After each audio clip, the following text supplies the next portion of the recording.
অনেক খবর খুশিলাম 2420 ton metric ton ইলিশ বাংলাদেশের ইলিশ ঢুকলো। এবার পুজোর আগেই বাঙালির পাতে ইলিশ দেখা যাবে। 12ই অক্টোবর পর্যন্ত ধাপে ধাপে ভারতে পৌঁছে। দুটো গাড়ি ঢুকেছে আরো গাড়ি ঢুকবে পরে, 7-8-10টা ঢুকবে।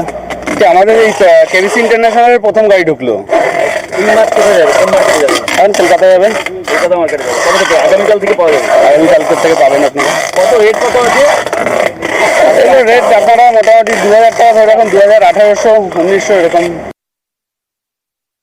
উত্তর 24 পরগনার পেট্টাপোল সীমান্ত দিয়ে প্রবেশ করলো ইলিশ এবং এই প্রথম ট্রাক এসে পৌঁছালো ভারতবর্ষে।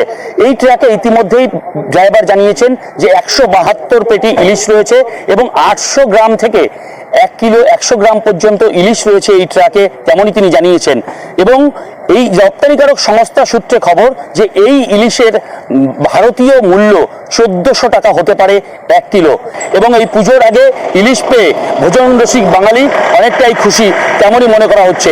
উত্তর 24 পরগনার পেট্টাপোল থেকে অনিরুদ্ধ কীর্তনিয়া, নিউজ 18 বাংলা।